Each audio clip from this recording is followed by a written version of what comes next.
আসসালামু আলাইকুম, সবাইকে শুভেচ্ছা জানাচ্ছি। মাসুম মাহবুব। প্রিয় দর্শক, দেখছেন ওপেন দ্য ইউটিউব চ্যানেল এবং মাসুম মাহবুব ফেসবুক পেজ। জি, বাগদাদ থেকে ইউসুফ ভাই আমি দেখছি, আমার প্রিয় ভাই, আপনি প্রতিটি লাইভ দেখছেন। আহ, কি শান্তি! ট্রাম্প আর নেতা কাকু।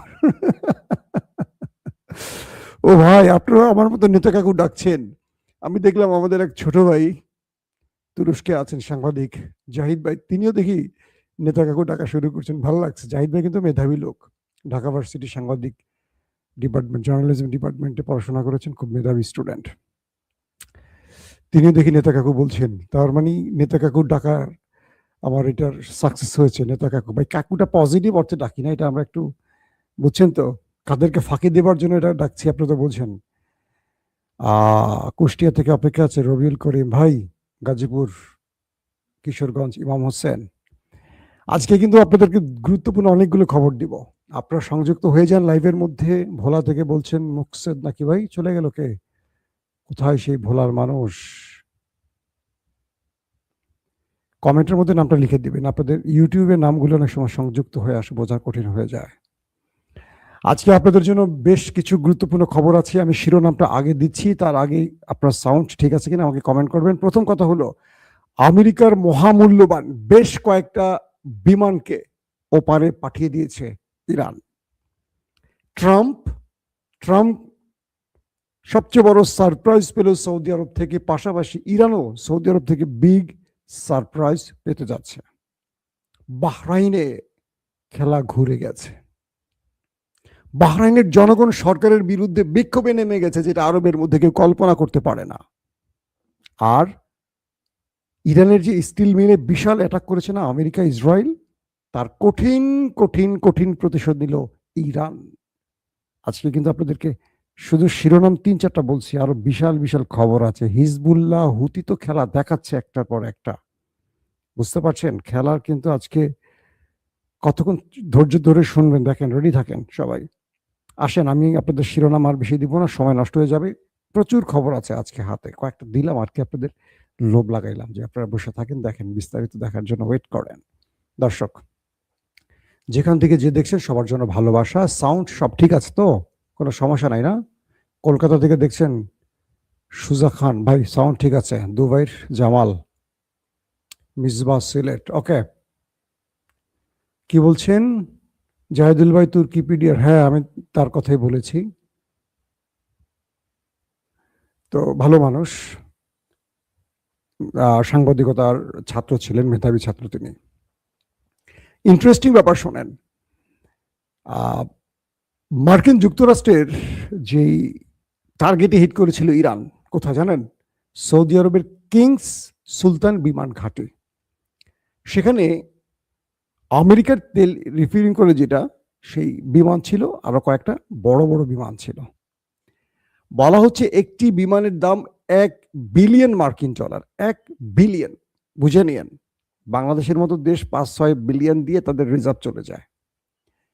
সেই বিমানকে 2 টুকরা করে ফেলেছে। আমি আপনাদের দেখিয়েছিলাম বোধহয় আজকের ভিডিওতে ফুটেজ, আমি আরেকবার দেখাবো। আজকে যারা আমার ভিডিও দেখেছিলেন, আগের ভিডিওটি, সেই ভিডিওটি আপনাদেরকে আমি আরেকবার দেখাই, আপনারা দেখলে বুঝবেন যে কি করেছে ইরান। হারে নেতা কাকু আর ট্রাম্প চাচ্ছু, তাদের তো অবস্থা একেবারে 12টা বাজি গেছে, বুঝছেন না আনেরা? এই দেখেন, 2 টুকরা করে ফেলেছে। বলা হচ্ছে আমেরিকার এই বিশাল মূল্যবান এই বিমানটি একেবারে, এখন আইসক্রিম বিক্রি করে না মানুষ, দেখবেন ভাঙ্গারি বিক্রি করে, ভাঙ্গারির দোকানে বিক্রি ছাড়া আর কোনো উপায় নাই। শুধু একটি নয়, আরো 3টি বিমানকে একদম ছাতু বানাইছে। একটার দাম $1 বিলিয়ন, বাকি 3টার দাম $80 মিলিয়ন। বুঝুন, 80 মিলিয়ন, ওইটা বিলিয়ন, ওইটা $80 মিলিয়ন। টাকায় কনভার্ট করেন কত টাকা হয়, বুঝছেন? কি পরিমাণ ক্ষয়ক্ষতির মধ্যে ফেলেছে আমেরিকাকে মুস্তফা বাহিনী। যখন এই অবস্থা হচ্ছে আমাদের ড্রাম চাচ্চুর, তখন ইরান আরো বিগ সারপ্রাইজের জন্য ওয়েট করছে। আমেরিকা তার স্থল বাহিনী বা কমান্ডোকে নামাবে ইরানের মধ্যে, বিভিন্ন ফাঁক ফোকর খুঁজছে। তো ফাঁক ফকর খুঁজতে গিয়ে যে প্রবলেমটা পড়েছে, ইতিমধ্যে একটি অ্যাটাক করে ফেলেছে ইরান আমেরিকার উপর, সেখানে 400 জনকে নাকি ওপারে পাঠিয়ে দিয়েছে। এটা কিন্তু ওয়াল স্ট্রিট জার্নালও এই খবরটিকে জানিয়েছে, ইরানও দাবি করেছে। মজার বিষয় হলো, ইরান আমেরিকাকে বলছে যে তোমার সেনারা আমার দেশে প্রবেশ করবে নিজের ইচ্ছায়। কারা? মার্কিন মেরিন সেনারা, মার্কিন কমান্ডো ইরানে প্রবেশ করবে নিজের ইচ্ছায়। কার ইচ্ছায়? আমেরিকার ইচ্ছায়। কিন্তু ফেরত যাবে ইরানের ইচ্ছায়। বুঝছেন নি? আমি কিন্তু নোয়াখালীর মানুষ না ভাই, মাঝে মাঝে একটু নোয়াখালীর প্র্যাকটিস করি, বুঝছেন নি? তো এখন আমেরিকা বলছে কমান্ডো বাহিনী পাঠাবে, আর ইরান বলছে ওয়েলকাম, আসো, তোমার সেনারা আমার দেশে আসবে নিজের ইচ্ছায়, কিন্তু যাবে ইরানের ইচ্ছায়। তার মানে ইরান তাদেরকে প্যাকেট করে পাঠাবে, এই হুমকিটা দিয়ে রাখলো ট্রাম্পকে। এখন কি করবে ট্রাম্প আল্লাহ ভালো জানে, তিনি তার বাহিনী পাঠাবেন কিনা। কারণ তিনি প্রথমে 48 ঘন্টা, পরে 5 দিন, তারপর 10 দিনের জন্য ইরানের কাছ থেকে সময় চেয়ে নিয়েছে। এখন কি করে আমরা দেখি। মজার বিষয় হলো যে সৌদি আরব আমেরিকাকে তাদের ত্রাণকর্তা মনে করত, এখন সৌদির সাথে আমেরিকার প্রকাশ্যে বিরোধ লেগে গেছে। কি সেটা?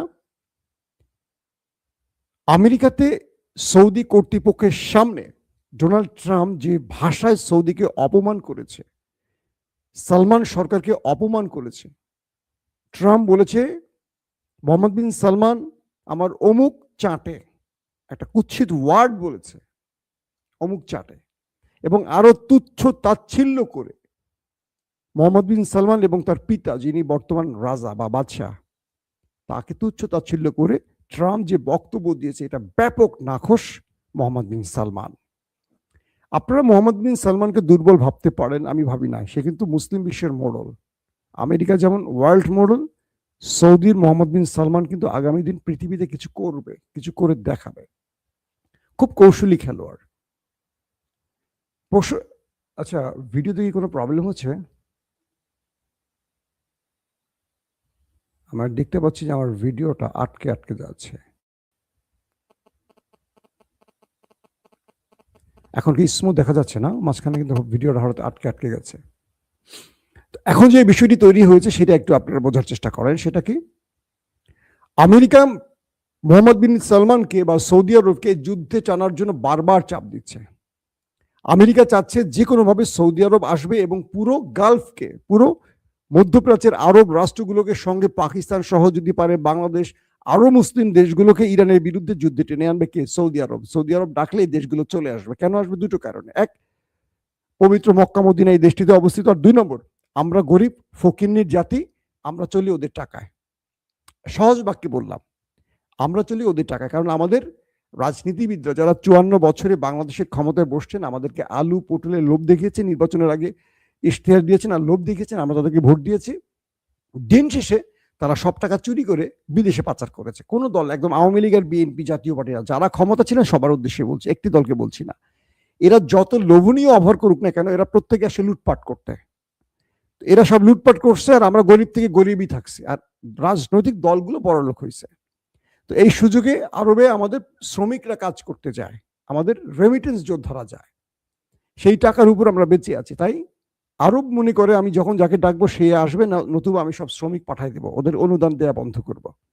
ইন্টারেস্টিং ব্যাপার হলো, ইরানের বিরুদ্ধে সৌদি আরব লড়াই করতে চাচ্ছে না এখন পর্যন্ত না। আরব আমিরাত চাচ্ছে, সৌদি আরব এখানে কৌশলী অবলম্বন করছে। তাই মার্কিন গণমাধ্যম বারবারই সৌদি আরবকে নিয়ে মিথ্যে গণমাধ্যমে সংবাদ প্রচার করছে যে সৌদি আরব নাকি আমেরিকাকে এই যুদ্ধে প্ররোচিত করছে। বিষয়টা হলো, ট্রাম্প যখন সালমানকে গালাগাল করলেন, তখনই মানুষ বুঝে গেছে আসলে খেলাটা কোথায়। অর্থাৎ সালমান স্পষ্ট জানিয়ে দিয়েছে তিনি ইরানের বিরুদ্ধে লড়তে চান না, তিনি মুসলিম রাষ্ট্রের সাথে লড়বেন না।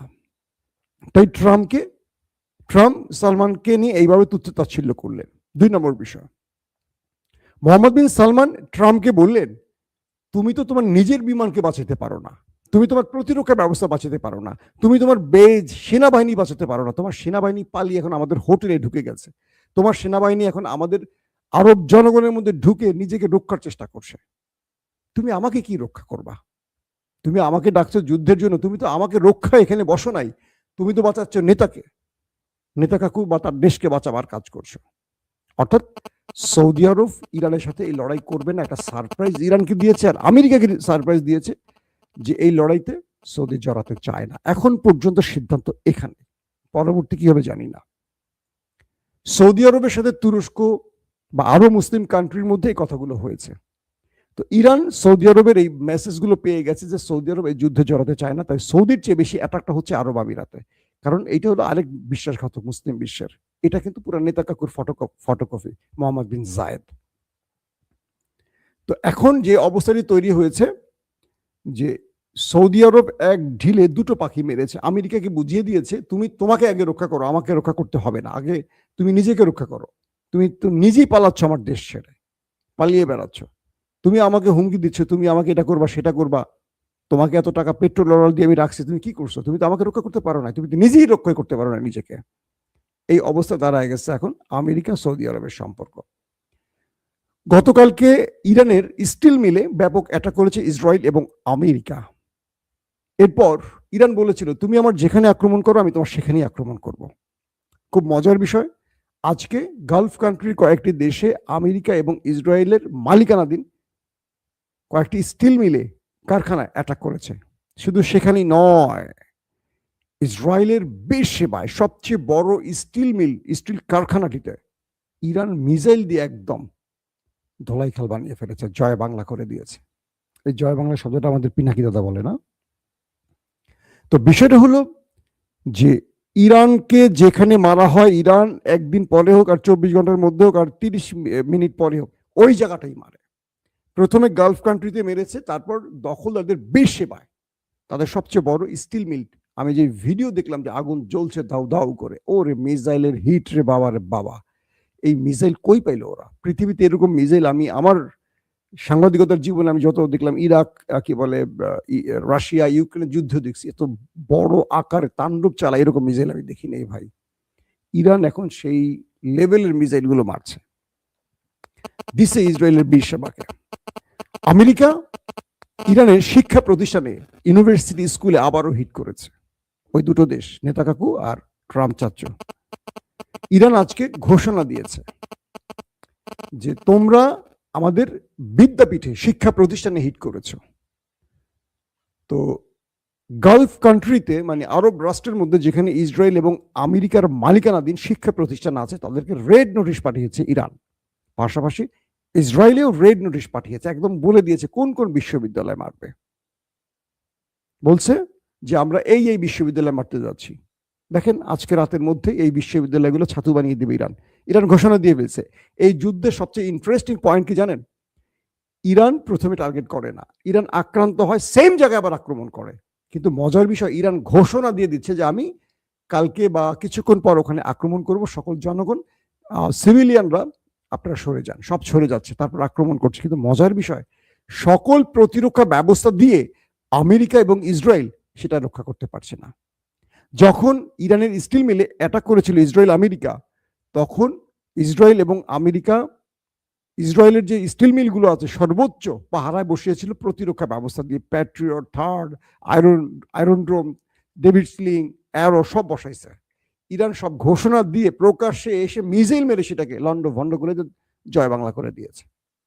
তার মানে একটা বিষয় আমরা বুঝে গেলাম কি, যে ইরান তাদের প্রতিরক্ষা ব্যবস্থা এমন ভেঙে ফেলেছে যে এখন যেখানে মারতে চায় সেখানে মারতে পারছে, এবং তার কাছে এমন মিসাইল চলে আসছে সে যখন মারে তখন এগুলো সব যে কটা আসে এই কটা বোকা হয়ে বসে থাকে, ঘুমায় থাকে, কিচ্ছু করতে পারে না।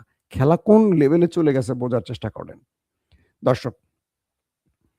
এখন আরেকটি বিষয় তৈরি হয়েছে যে এই পর্যন্ত বলা হচ্ছে প্রায় 2 ডজন মার্কিন বিমানকে ওপারে পাঠিয়েছে ইরান। এটার ব্যয়, বিশাল ব্যয়, ধারাবাহিকভাবে আসছে। এবং আরো মজার বিষয় হলো বাহরাইনে, ইতিমধ্যে বাহরাইনে ব্যাপক বিক্ষোভ শুরু হয়ে গেছে। বাহরাইনের জনগণ বলছে তুমি মার্কিন ঘাঁটি বন্ধ করে দিয়ে আমাদের নিরাপত্তা দাও, তুমি ওই আমেরিকা ইসরায়েলের দালালি করতে গিয়ে আমাদেরকে তুমি মারছো কেন? আরব কান্ট্রিতে কিন্তু জনগণ বিক্ষোভ মিছিল কিছু করতে পারে না। বাহরাইনের মধ্যে বিক্ষোভ শুরু হয়ে গেছে ইরানের পক্ষে, বাহরাইন সরকারের বিরুদ্ধে। এই ঝড় প্রত্যেকটা আরব রাষ্ট্রে আসবে, শুধু ওয়েট করেন। কিভাবে?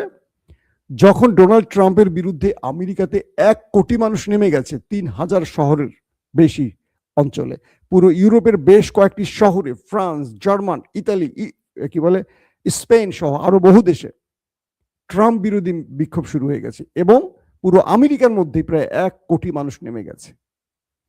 পাশাপাশি ইসরায়েলের ভিতরে নেতানিয়াহুর বিরুদ্ধে এখন ব্যাপক বিক্ষোভ চলছে। সরকার ঘোষণা দিয়েছে 50 জনের অধিক এক জায়গা হলে গ্রেফতার। তারপরও মানুষ নেমে গেছে রাস্তায়। ইসরায়েলে চলছে পুলিশের সাথে মোটামুটি ফুটবল খেলা। যারা চেয়েছিল ইরানের সরকার ফেলে দিতে, ইসরায়েল আমেরিকা, তাদের সরকার এখন টালমাটাল। ইরানের সরকার টিকে আছে। খেলা কোন লেভেলে বুঝছেন চলে গেছে। ইরানের রেজিম চেঞ্জ তার হচ্ছে না, হবেও না, এটা শেষ। ইরান টিকে গেছে, এই রেজিমই থাকবে। কিন্তু আমেরিকা এবং ইসরায়েলের রেজিম এখন টান পড়ে গেছে। বড় বড় গণমাধ্যমগুলো বলছে যুদ্ধ শেষ হলে নেতানিয়াহু জেলে চলে যাবেন এবং ট্রাম্প আগামী মধ্যবর্তী নির্বাচনে হেরে যাচ্ছেন। তার জনপ্রিয়তা এখন নেমে গেছে 30-এর নিচে। এই লেভেলে চলে গেছে তাদের অবস্থা। তারা চেয়েছিল কি আর হয়ে গেছে কি। এখন বলা হচ্ছে যে বাহরাইনের এই বিক্ষোভ আরবের বাকি দেশে ছড়িয়ে পড়তে পারে, আর সৌদি, কাতার, কুয়েত এটি বুঝে গেছে। তাই তারা ইরানের সাথে আর কোনো প্রকার 2 নম্বরিতে যাচ্ছে না। তারা নীরবে ইরানের সাথে আলোচনা করছে যে তুমি আমার এখানে মারো না, ওইখানে মারো না, ওইখানে লাগলে মারো, ওইখানে আমেরিকা আছে ওইখানে মারো, আমারে মারো না। কেন যেন আন্ডারস্ট্যান্ডিং একটা ভিতরে আছে। কারণ এই পর্যন্ত কোনো আরবিয়ান বা আরব মরে নাই, আরবের নিজস্ব সম্পদ ধ্বংস হয় না ইরানের আটাকে। একটা আন্ডারস্ট্যান্ডিং ভিতরে আছে, এটা আমার কাছে ক্লিয়ার মনে হচ্ছে। হুতি এবং হিজু বাহিনী খেলা শুরু করে দিয়েছে উত্তর আর দক্ষিণ অঞ্চল ইসরায়েলের। বড় আকারে অ্যাটাক চলছে, একটার পর একটা অ্যাটাক চলছে। পাশাপাশি ইরান থেকে তো অ্যাটাক চলছে, সিরিজ অ্যাটাক। 3 পয়েন্ট থেকে তাদের অ্যাটাক করে পাগল করে দিয়েছে নেতানিয়াহুকে। তিনি কোন ফ্রন্ট ঠেকাবেন? তিনি, তার জনগণ এখন বলছে যে আমাদেরকে তুমি কি আশ্বাস দিচ্ছ? এখন আমরা রাতে ঘুমাইতে পারি না, সাইরেন বাজে সারাদিন, আমরা বাংকারে বাংকারে থেকে আমাদের মানসিক রুগী বানায় ফেলছো। আর আমরা, তুমি আমাদের শুনে দিচ্ছ কি? আমরা দেশের মধ্যে দেখতে পাচ্ছি কি সব ধোলাইখাল বানায় ফেলছে, সব জয় বাংলা করে ফেলছে। তুমি আর বড় বড় কথা বলো, বিদায় নাও তুমি। বোঝেন এখন কি অবস্থা। ইরান আরেকটি গুরুত্বপূর্ণ ঘোষণা দিয়েছে। তারা আন্তর্জাতিক পরমাণু কমিশন থেকে, যেটাকে বলে IAEA, তার সাথে যে তাদের চুক্তি ছিল, সেই চুক্তি থেকে ইরান নিজেকে গুটিয়ে নিচ্ছে। বলছে আমরা এই চুক্তির সাথে আর থাকবো না। তার মানে ইরান পারমাণবিক পরীক্ষা চালাতে যাচ্ছে, বোঝা যাচ্ছে, বা পারমাণবিক বা নিউক্লিয়ার বোমা বানাতে যাচ্ছে। ক্লিয়ার কথা। IAEA এর সাথে তাদের যে চুক্তি বা আন্তর্জাতিক বা জাতিসংঘের যে চুক্তিটি, সেটি বাতিল করতে যাচ্ছে ইরান। কারণটা কি? তারা অভিযোগ তুলেছে যে IAEA এর যে ব্যক্তিরা আমাদের দেশে আসতো আমাদের নিউক্লিয়ার বা পারমাণবিক প্রকল্প ভিজিটের জন্য, এরা মূলত আমেরিকা এবং ইসরায়েলের গুপ্তচর হিসাবে আসতো। আমরা এদেরকে আর ঢুকতে দেব না আমাদের দেশে। তার মানে ইরান এই বক্তব্যের মাধ্যমে বুঝিয়ে দিয়েছে বিশ্বকে, ইরান এখন নিউক্লিয়ার টেস্ট বা নিউক্লিয়ার বানাবার মূল ফরম্যাটে প্রবেশ করতে যাচ্ছে।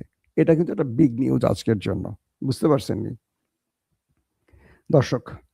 এখন এই অবস্থার মধ্যে আরো কয়েকটা বিষয় জানা গেছে যে আমেরিকা যে কোনোভাবে একটা ফেস সেভিং এর জন্য একটা ছোট হলেও জয় চায়, কিন্তু চারদিক থেকে ট্রাম্পের জন্য পরাজয়ের গল্প আসছে। একদিকে দেশের ভেতরে 1 কোটি মানুষ, এটা কয়েকদিন চললে 10 কোটি মানুষ হয়ে যাবে, নির্ঘাত। পুরো পৃথিবী থেকে অব্যাহত চাপ, হরমুজ প্রণালী খুলতে পারেনি, বাবুল মন্দব বন্ধ হয়ে যাচ্ছে আস্তে আস্তে। রাশিয়া বলে দিয়েছে তেল দেবে না, অর্থাৎ আমেরিকা রাশিয়ার উপর থেকে নিষেধাজ্ঞা প্রত্যাহার করেছে, ইরানের উপর থেকে তেল এক্সপোর্টের নিষেধাজ্ঞা প্রত্যাহার করছে। আর রাশিয়া বলছে 1 এপ্রিল থেকে 31 জুলাই পর্যন্ত, প্রায় 4 মাস না, এপ্রিল, মে, জুন, জুলাই, 4 মাস তারা পেট্রোল কিছু বিক্রি করবে না, তাদের নিজেদের প্রয়োজনে লাগবে। তার মানে কৌশলে রাশিয়া গুটিটি ইরানের কোর্টে ছেড়ে দিল। কারণ এই মুহূর্তে রাশিয়া ইরান তেল দিলে ইউরোপ আপাতত বেঁচে যাবে, কিন্তু রাশিয়া ইরান তাদেরকে তেল দেবে না, মানে ইউরোপকে বোঝাচ্ছে তুমি এবার ট্রাম্পকে পেটাও। অর্থাৎ গালফ কান্ট্রির তেল আটকে দিয়ে পুরো ইউরোপকে, পুরো পৃথিবীকে, আমেরিকার মিত্রদেরকে কাপড় খুলে ছেড়ে দেওয়ার পরিকল্পনা করছে চীন, রাশিয়া, ইরান মিত্র গ্রুপ। এখন এই যুদ্ধটা অস্ত্রের, এখন হবে তেলের যুদ্ধ। এই যুদ্ধ কোথায় গিয়ে ঠেকবে শেষ পর্যন্ত দেখেন। ইরানও বলছে আমরা তেল দিতে পারবো না, আমাদের নিয়মিত যারা আছে তাদেরকে দিয়ে আমরা সারতে পারছি না, তোমাদেরকে কি করে দেব। অর্থাৎ এখন এই লড়াইটাতে ট্রাম্পকে আন্তর্জাতিক জালে এমনভাবে ইরান, রাশিয়া, চীন আটকে ফেলেছে। আজকে ফাইন্যান্সিয়াল টাইম তাদের প্রতিবেদনে বলেছে কি জানেন, ইরান আমেরিকাকে সুপার পাওয়ার থেকে নামিয়ে চীনকে বসাতে যাচ্ছে। বুঝতে পারছেন খেলা কোথায় চলে গেছে? তার মানে আমরা একটা বিষয় বুঝে গেলাম, ট্রাম্প এবং নেতানিয়াহু যে উদ্দেশ্যে এসেছিলেন, নিজেকে যে ক্ষমতাবান মনে করেছিলেন বা তারা মনে করেছেন পৃথিবীর সব ওয়ার্ল্ড অর্ডার তারা নিয়ন্ত্রণ করবেন, ইরান এক চালে খেলা শেষ করে দিয়েছে। এখন খেলা চলছে তিনটি রাষ্ট্রের মধ্যস্থতায়, চীন, রাশিয়া, ইরান। এবং ইরান হলো রাশিয়া, চীনের মূল তুরুপের তাস। ইরান খেলে যাচ্ছে, কারণ রাশিয়া চীনের একটা ভরসার জায়গা ছিল ইরানের উপর, সেই ভরসা তারা রাখছে। তারা মনে করছে যে, প্রথমে তারা ভয় পেয়েছিল যে ইরান মার খেয়ে কেটে পড়ে কিনা। ইরান মার খাওয়ার পরে যে আরো শক্তিশালী হয়েছে এইটা কেউ বোঝে নাই। সৌদি আরবের মতো বা গালফ কান্ট্রির দেশগুলো বুঝতে পারছে যে ইরান আমেরিকাকে চুল দিয়ে তো আক্কা করছে না। চুল তো বলছেন, এটা হিন্দিতে বলে নিয়ে বা উর্দুতে বলে নিয়ে। তো ওই ইরানের সাথে লড়তে গেলে ওই ইরান তো কিচ্ছু রাখবে না, সব সাফা করে ফেলবে আমার দেশে। ওরা মরার আগে তো আমাদের মেরে ফেলবে। আর যেহেতু মুসলিম বিশ্বের বাকি মোড়লরা পেছনে খেলছে, এরদোয়ানরা খেলছে, তারা মুসলিম বিশ্বকে বলছে খবরদার, ইরানকে তোমরা তোমাদের শত্রু হিসেবে বিবেচনা করে লড়াইতে যেও না, কারণ গ্রেটার ইসরায়েলের জন্য নেমে পড়বে নেতা চাচ্ছ। সো তোমরা ইরানের সাথে লড়বা না, যতটা পারো ট্রাম্পকে ম্যানেজ করে চলো, ম্যানেজ করো, কিন্তু ইরানের বিরুদ্ধে যায়ও না। এখন পর্যন্ত আরবরা ইরানের বিরুদ্ধে যুদ্ধে নামেনি। অনেক রকম ইঙ্গিত দিচ্ছে ফাকফুকুর দিয়ে আরব আমিরাত, কিন্তু সৌদি না নামলে আরব আমিরাত একা নামবে না। কারণ আরব আমিরাত নামলে আরব আমিরাত অর্ধেক ভূমি কিন্তু ইরান দখল করে ফেলবে, তার প্রতিবেশী দেশ। ইরান কিন্তু ছাড় দেওয়ার মতো শক্তি না এখন, কারণ ইরান আমেরিকাকে তোয়াক্কা করছে না, আর ওইটার তো মারছে নেতা সাহেবরা। আহারে আল্লাহ, মায়া লাগে বেচারার জন্য। বেচারা যে কি হবে, সবাই তার জন্য একটু দোয়া করেন ভাই, সেই জন্য সহি সালামতে উপরে চলে যায়। দর্শক, আজকের মতো শেষ করতে চাই। অনেকগুলো খবর আরো মিস হয়ে গেছে, আমি চেষ্টা করব আগামীকালকে যদি আল্লাহ বাঁচিয়ে রাখেন, সুস্থ রাখেন, আপনাদেরকে সেই খবরগুলো দেওয়ার জন্য। এখনকার মতো বিদায় নেই, আমার জন্য দোয়া করবেন। আমাদের ওপেন দ্য ইউটিউব চ্যানেলটি যদি ভালো লাগে সাবস্ক্রাইব করবেন। ফেসবুক যারা দেখছেন মাসুম মাহবুব, এটাতে লাইক ফলো করবেন। এর বাইরে আমাদের কোনো প্ল্যাটফর্ম নেই, বাকি যেখানে দেখছেন সব ফেক। আপনারা অনেক জায়গায় আমাকে আমার চ্যানেল মনে করে সেই ফেক দেখে কমেন্ট করেন আমাকে উদ্দেশ্য করে, আমি খেয়াল করি মাঝে মাঝে। আমরা ধারাবাহিক সেগুলো স্ট্রাইক দেওয়ার চেষ্টা করছি, কারণ এগুলোর জন্য আপনারা অনেক সময় বিভ্রান্ত হয়ে যান। আল্লাহ হাফেজ।